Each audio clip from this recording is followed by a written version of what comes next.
The Global Infrastructure Investor Association and P3 Bulletin have together just published what we're calling the USA P3 Report Card.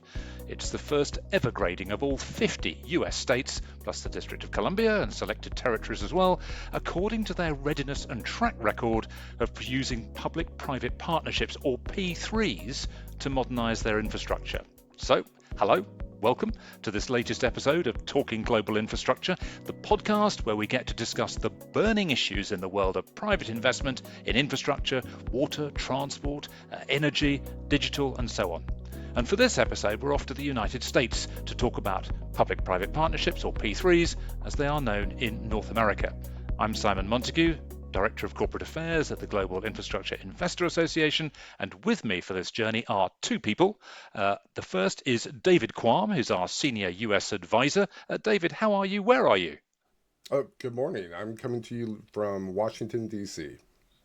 That's good to have you on board. And what's different about this episode of Talking Global Infrastructure is that GIIA, ourselves, are producing it jointly with P3 Bulletin, the trade magazine, or trade title, I think perhaps you'd say these days, and intelligence provider to the P3 community in the US. And with me also is Paul Jarvis, editor of P3 Bulletin. Paul, where are you? Hi, Simon. I'm in London in a fairly busy, lively office today. Well, nevertheless, I hope we can hear you and we can talk all about this P3 report card that yourselves and we have just jointly produced together. And Paul, why don't you kick us off and simply tell us a bit more about what is this P3 report card? What's it trying to do? Yeah, sure. Thanks, Simon. I think the concept of it is to really be able to give an overview for anyone in the industry, investors, public sector side, just to have an idea of where P3 activity is at the moment, what the opportunities are in different states, and I think particularly to get an idea of those states that are currently doing well in terms of how they procure and deliver P3s and that are active in that environment, but also to get an understanding of some of the other states that are perhaps a little bit behind that curve and how they are in some cases working towards that and actually developing the legislation that's necessary to really get investor excitement and appetite into their states, but also looking at those further down the chain that are again even further behind that and just trying to get on that ladder in some cases. Now, a report card is something which is, it's very well known in the United States. It's effectively a school or a college document that communicates a student's performance to their parents. And it uses a grading scale to determine how that performance is going, what the quality of their work is. When we set about doing this thing, Paul, I do remember thinking, well, it's a great idea to grade all of the states, but how on earth are we going to do it? Can you talk a bit about the criteria? How did we work through that process of actually developing this grading structure? Yes, absolutely. I mean, yeah, it was certainly a bit of a daunting exercise, wasn't it? 50 something states and plus territories, and yeah, looking into all of the legislation, looking at the projects that they have delivered and may have coming up in the pipeline. And that was really the starting point, I think, wasn't it? Just to get that overview of where states have legislation in place or where they are progressing that legislation, and actually how broad that legislation is, what it looks like. Does it cover lots of different sectors? Does it cover just one sector? And then taking it from there, the next step being, well, okay, if they have legislation, or even if they don't, in some cases, what projects have they got? How far down the line of different types of projects have they got? Have they delivered successfully, a social infrastructure project, a transportation project, a utilities project, energy? And actually, working on that basis, thinking, well, this is how we're going to properly grade these states and decide, where they sit in that ranking effectively. Paul, I must give a name check to your colleague Lisa Best, who did so much of this work. What for you stands out in terms of the results that actually came out of all this analysis? Yeah, I think there are probably two things. I think the first is that actually there are some states that are doing really well in this industry, in this area. In the grade A category, you've got 10 states that are really powering on, and they're from across the US. The California's in there, Florida is in there, both on the different sides of the states, but right in the middle, Texas is in there in that grade A. You've got other states like Georgia as well, and lots of these are really pushing forward what P3 can do and what it can achieve on some really exciting projects, really big projects, across different sectors and different scales of project as well. So that's the first thing I think that stood out. The second thing probably is the ones that actually didn't make that A grade, that on perhaps a first view of the US P3 market, you might think, surely they would be in there. I think New York is the obvious example of that. It's delivering at the moment one of the largest P3 projects in the world. It's got a pipeline of other big P3 projects. So on first sight, you think, well, that's only got a grade B rating. What's gone on there? What's gone wrong? But I think actually, when you look at it, it is the way we have graded this. We've put a lot of emphasis on having the legislation in place and having the ability to deliver different types of projects. And New York in particular, yes, they've got these massive projects, but they are all in one sector. They're all in transportation and pretty much all in airports. And that's down to the fact that it's the Port Authority that is able to deliver this kind of infrastructure, and that has that ability and has the ability to go to get the legislation approved for each individual project. Whereas other states that are in the A grade category are much more able to just deliver projects as they see fit across the board due to legislation that's in place that comes from a place of wanting to deliver a lot of different projects rather than going down a route of being a bit more kind of specific of let's just do these transportation projects because the Port Authority has the ability to. So I think that sort of explains that, and we see that in different places as well, in different states, coming up again and again, that actually, yes, there may be quite a few projects on the go in some of these places, but sometimes they're difficult to get to that stage because they might need specific legislation every time they do a P3 project, or it might be that the state isn't providing the legislation to do these. It's actually the home rule within those states that allows the municipalities to work on in some cases, fairly chunky projects. But it's having that kind of underpinning, I think, of legislation and of the broad scope to do lots of different types of things that has been really key to making that grade of for those in the A category. I remember, Paul, David, about 3 months or so ago now, we got together and we thought, well, let's have a go at doing this grading. No one's ever attempted this before. And I remember a conversation too around, well, what happens if we do grade all 50 states and some of them find themselves in a category they don't think they should be in? Are we going to start World War III, or are we going to start what we wanted to start, or what we do want to start, which is a real conversation about how states can further improve the environment in order to encourage yet more use of public-private partnerships in place of the sort of traditional forms of public funding. So, David, you've perhaps been not quite so at the centre of us actually going through all of this stuff over the last 2 months or so. What do you make of the outcome as the man who's now, on behalf of the global investors that we represent, has actually got to put this report to work and see if it can stimulate the debate and the change that investors would like to see? This is a fantastic tool. I get the question all the time, who is doing the best when it comes to P3s? Which states are ahead of the curve? Which states need to improve? And what you all have provided is an answer to that question. And what's really amazing about the United States, anybody who does business here, the fragmented or decentralized system of government here is both a real strength in some cases, but can be a real weakness in others. And it's a weakness in that if you're trying to do business in a lot of different states, you need to know the rules in every state.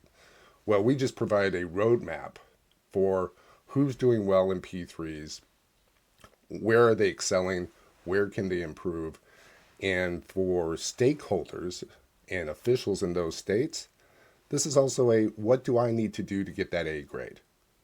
As a matter of fact, I've got one state who has already asked that question, called me up and say, how do I get to an A? I'm a B right now, but my governor wants to be an A. That is exactly the question we're hoping to generate from this report, and that's already coming in. So I think what this provides is, in a very complex situation, an easy way to understand where each state stands. Well, I hope your phone rings off the hook as a result of this P3 report card. Paul talked about it a little bit earlier, but in terms of the big differences between the A graders and the D graders, you've done a little bit more, I think, analysis since we produced the report a couple of days ago. What do you make of the trends that you can spot here?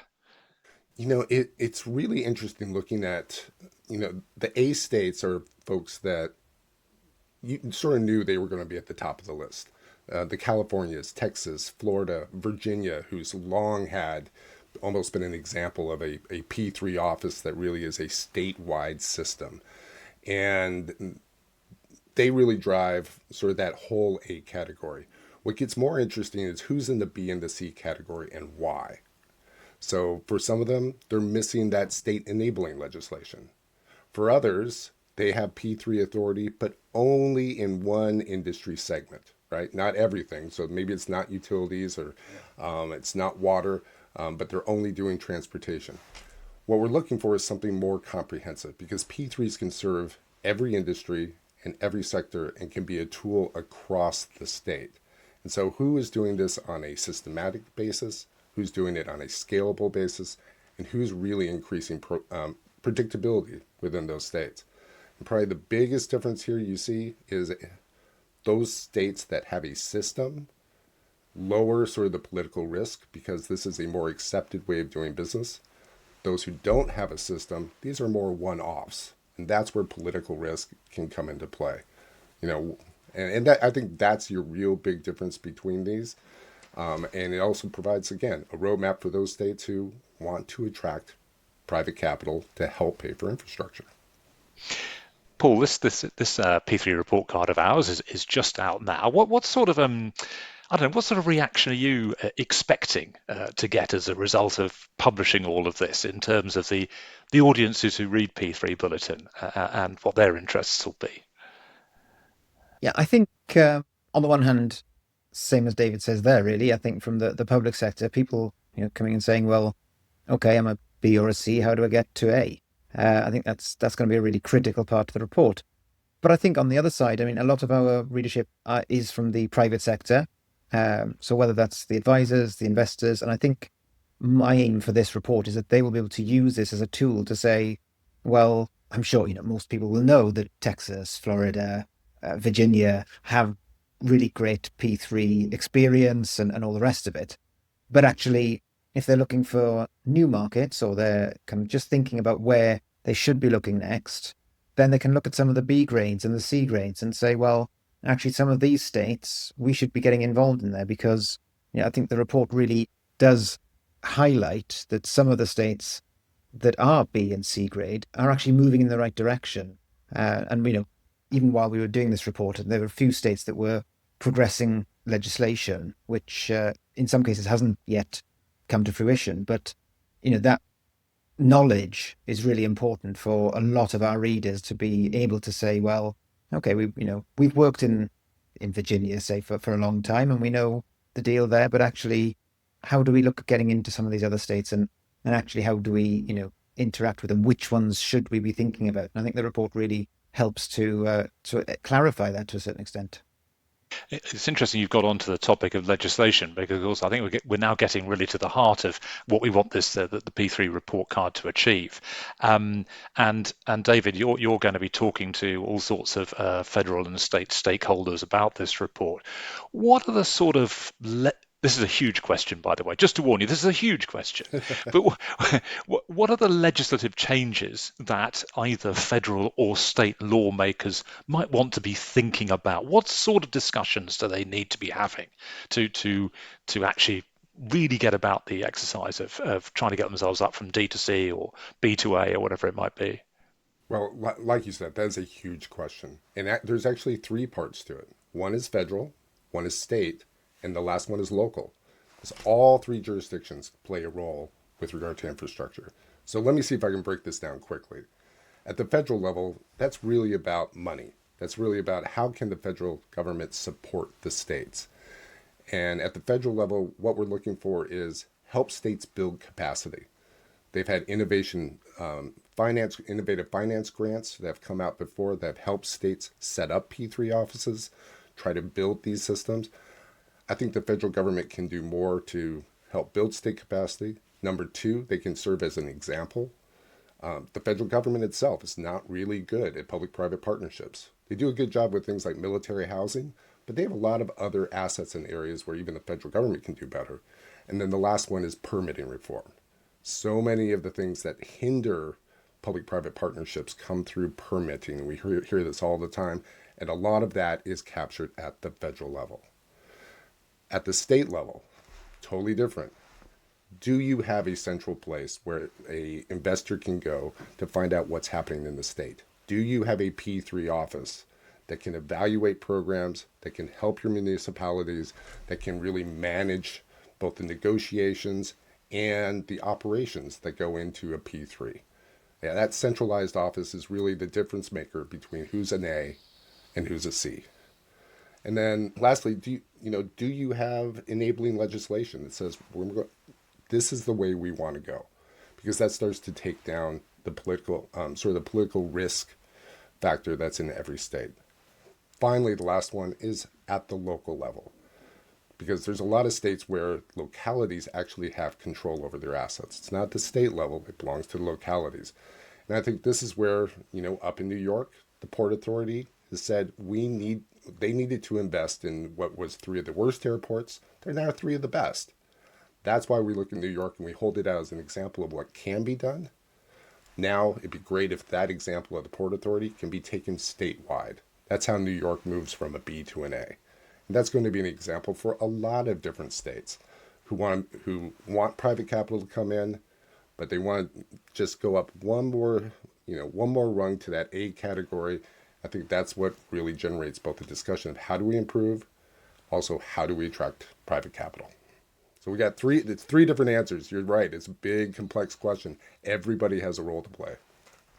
Now, you in your job will spend a lot of time around all sorts of organizations with whom GIIA partners, the National Governors Association, the U.S. Chamber of Commerce, good friends of ours like the American Society of Civil Engineers.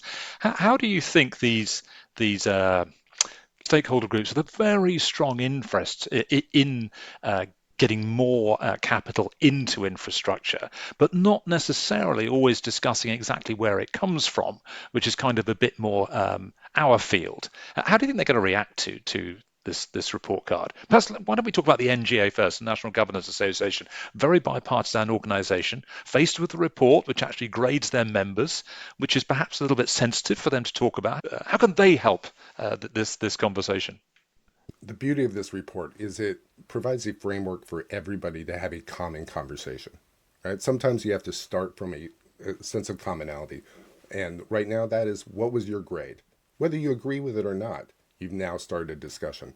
So what this report does, it's an entry point for every stakeholder association to look at it and say, hey, here's a good way to educate other stakeholders, educate the federal government, state and local government, educate communities on the role that P3s can play. So that's number one. Number two, for a group like the governors, they are fiercely competitive with each other. They're immediately going to see what is my grade, and then they're going to go look at what is the grade of every state immediately around me. They want to be the best. They always want to be better than their next door neighbor or the state, and they want bragging rights. So you put this out there, they may say, we don't want to be graded, or they may say you got it wrong, but you better believe they're going to look. And they're going to see, what's my grade? And, boy, I work with my neighboring state all the time. What's his or her grade? And let's see if we can't be better. I think that's really going to be the conversation in a place like NGA. Paul, I was going to ask you too, because I guess in what you do, you go off to the odd events in the United States again, where P3s are talked about. What sort of conversations are you expecting to hear there? There is, for instance, there's a P3 conference in Dallas in the end of March.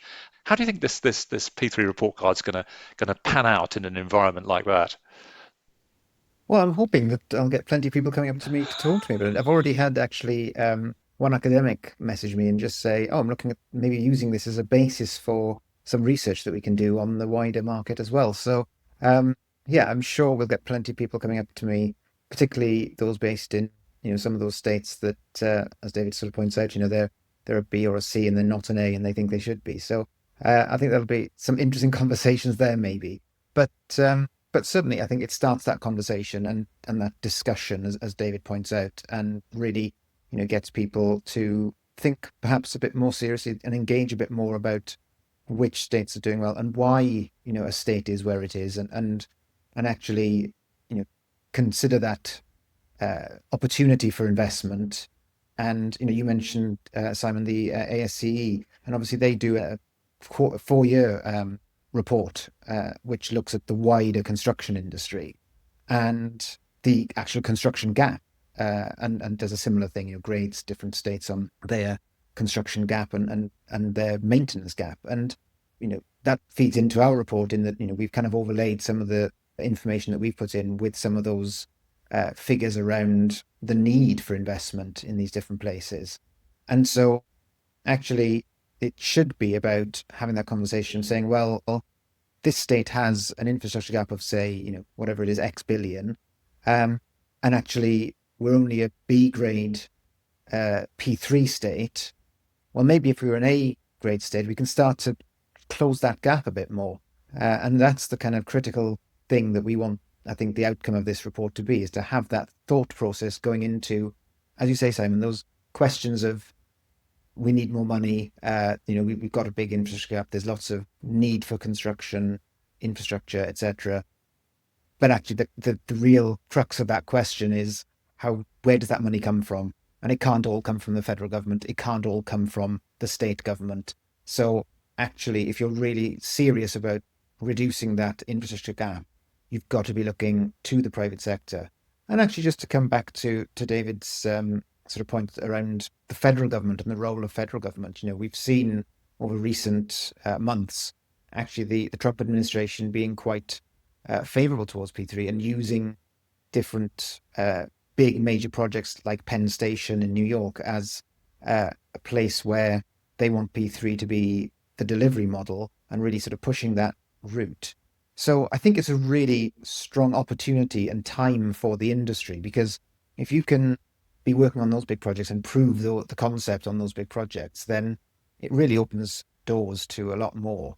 And so, yes, there's that federal element to it, but obviously, state by state, if you want to be getting on with this program of investment, you need to be thinking outside the box, but you also need to be probably in line with federal thinking and not just thinking, well, it's okay, we'll get a grant next year from the federal government and it'll cover X, Y, or Z, because that's probably not going to be what happens. Yeah. I remember looking at our federal asks, David, what we would like lawmakers to do. One of the things that comes up is, as Paul was just talking about, this sort of federal pipeline of P3 projects, and we've got these airport projects in the region of New York. We've got a couple of railway stations which the federal administration has now taken on in terms of being P3s. How important is it, do you think, to build a federal pipeline as a sort of, I don't know, model for states to follow? I think they can lead by example.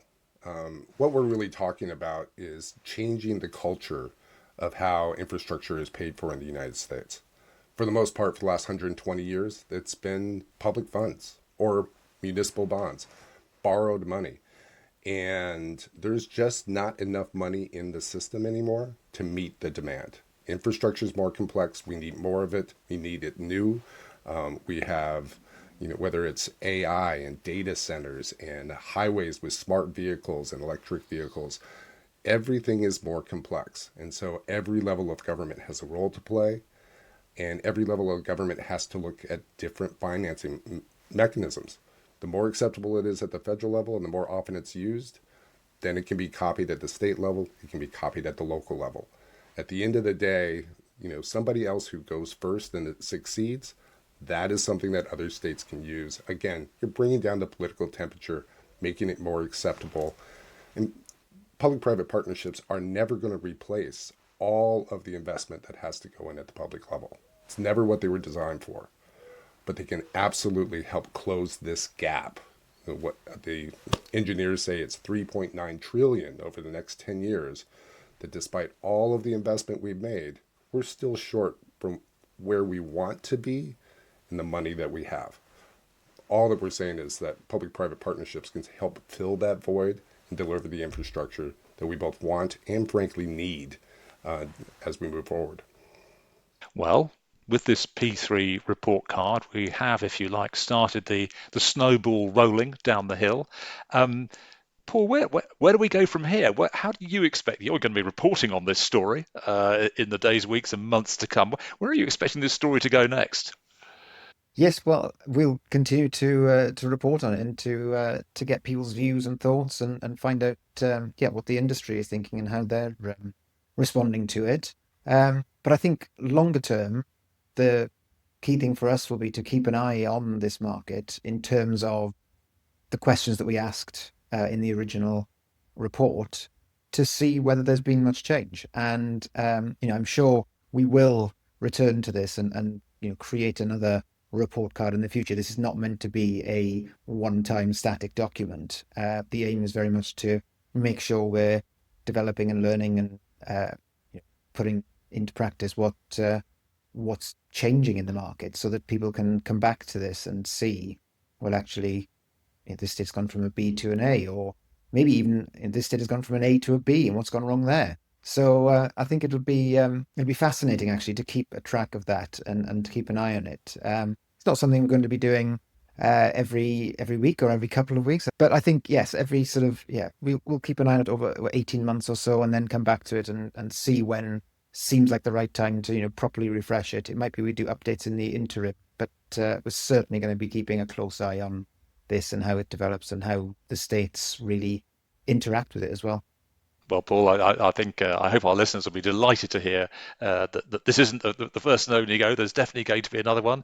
And in 18 months' time, as you say, we'll have a chat between ourselves and work out whether it's time to produce another one.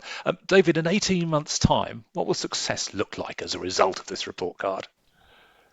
Conversation.